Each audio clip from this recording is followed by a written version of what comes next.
تصوف روشنی منزل مقدر، ہمیں کوئی سہارا ہو رہا ہے۔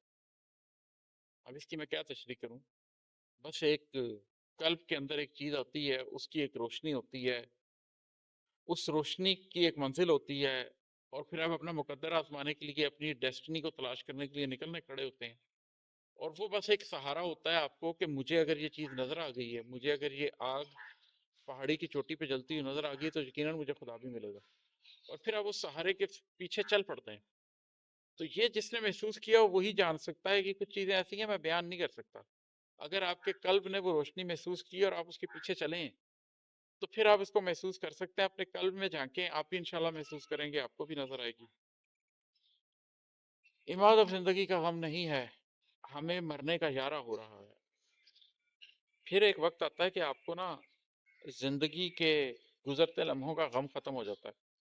میری زندگی میں بہت لمبی مدت ایک ایسی آئی تھی جس میں مجھے یہ بار بار احساس رہتا تھا کہ سورج گزر رہا ہے، غروب کا منظر قریب ہے، وقت ہاتھ میں مٹھی میں موجود ریت کی طرح گرتا جا رہا ہے اور ختم ہوتا جا رہا ہے۔ میں ختم ہوتا جا رہا ہوں، میں مٹی ہوتا جا رہا ہوں۔ لیکن پھر ایک وقت آتا ہے کہ جب آپ کو سمجھ آ جاتا ہے کہ بھائی میں تو پیدا ہونے سے پہلے بھی تھا اور میں تو مرنے کے بعد بھی ہوں گا۔ یہ تو ایک چھوٹا سا پوز ہے۔ پھر آپ موت سے خوف کھانا چھوڑ دیتے ہیں، پھر آپ کو مرنے کا یارہ ہونے لگ جاتا ہے۔ بس ایک امید اور خوف یہ ضرور ہوتا ہے کہ میں اس ٹیسٹ میں فیل نہ ہو جاؤں، لیکن اس کے علاوہ ذات ختم ہو جائے گی اور آپ قبر میں چلے جائیں گے، اس کی آپ کو کوئی فکر نہیں رہتا۔ بلے شاہ کہتے ہیں نا، بولے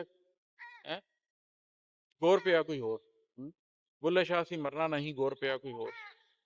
وہ جس سے قبر میں جانا ہے وہ تو مٹی ہے۔ اصل میں تو ہماری جو شخصیت ہے اس نے تو اوپر چلے جانا، اس نے تو نور نے جا کے نور سے مل جانا۔ تو وہ اگر آپ کو سمجھ آنے لگ جائے تو پھر موت کا خوف بے معنی ہو جاتا ہے۔ آپ کو یہ لگنے لگ جاتا ہے کہ یہ قبر تو بس ایک راستہ ہے آگے کی گیلیکسیز کا۔ کچھ لوگوں کو جہنم کی طرف چلا دیا جائے گا، کچھ کو جنتوں کی طرف چلا دیا جائے گا۔ تو یہ انٹر گلیکٹک ٹریول ہے، اس کے لیے آپ کو تیار کیا جا رہا ہے اس دنیا میں۔ وہ تیاری جو شخص کر لے گا اس کے لیے کوئی غم کی بات ہی نہیں ہے انشاءاللہ تعالی۔